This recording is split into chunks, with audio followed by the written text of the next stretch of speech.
చింతల బెలగాంలో దళితులకు కేటాయించిన శ్మశాన వాటిక భూములను వెంటనే అప్పగించాలని రిటైర్డ్ జిల్లా జడ్జి హైకోర్టు న్యాయవాది డాక్టర్ శ్యామ్ సుందర్ జయరాజ్ డిమాండ్ చేశారు. నిన్న శ్మశాన వాటిక భూములను ఆయన సందర్శించారు. దళితులకు కేటాయించిన భూముల సరిహద్దులను తొలగించిన రెవెన్యూ అధికారులపై చర్యలు తీసుకోకపోవడం అన్యాయమన్నారు. మృతదేహాన్ని పాతిపెట్టిన తర్వాత బయటకు తీయించడం చట్టరీత్యా నేరమని ఆగ్రహం వ్యక్తం చేశారు. ఇప్పటికైనా కలెక్టర్, జిల్లా అధికారులు స్పందించి భూములను దళితులకు అప్పగించాలని, లేదంటే జాతీయ మానవ హక్కుల కమిషన్ను ఆశ్రయించి కోర్టుకు వెళ్తామని హెచ్చరించారు.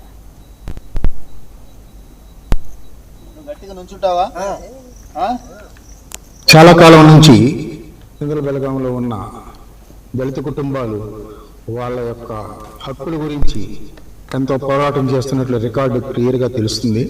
వాళ్ళకి ఇచ్చిన అసైన్ ల్యాండ్ గురించి కానీ అదొక సమస్య అయితే, రెండోది వాళ్ళ ఇచ్చిన ల్యాండ్లోనే కుటుంబ సభ్యుల్ని సమాధి చేస్తే దౌర్జన్యంగా, దుర్మార్గంగా రాత్రిపూట భయపెట్టి భయభ్రాంతులకు గురి చేసి సమాధిని తవ్వించి లోపల శవాన్ని కూడా తీయించి పక్కన వేరే చోటకి మార్పించడం జరిగింది.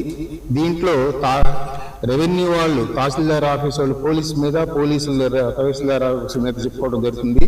ఇది నిజాలు ఏంటో ఖచ్చితంగా కలెక్టర్ గారు విచారణ చేసి దానికి బాధ్యులైన వాళ్ళ మీద ఖచ్చితంగా చర్య తీసుకోవాలని మరి ఈ బాధితులు దళితులు కోరుకుంటున్నారు. ఇది మానవ హక్కుల ఉల్లంఘన, ముమ్మాటికి మానవ హక్కుల ఉల్లంఘన, దళిత హక్కుల ఉల్లంఘన.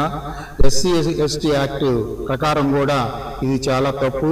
మరి కుటుంబ సభ్యుల్ని రాత్రిపూట భయభ్రాంతికి గురి చేసి, ఫోన్లు చేసి భయపెట్టి తవ్వించటం అనేది మరి ఎందుకు చేశారనేది రెవెన్యూ సిబ్బంది ఈరోజు సమాధానం చెప్పాల్సిన బాధ్యత వాళ్ళ మీద ఉంది.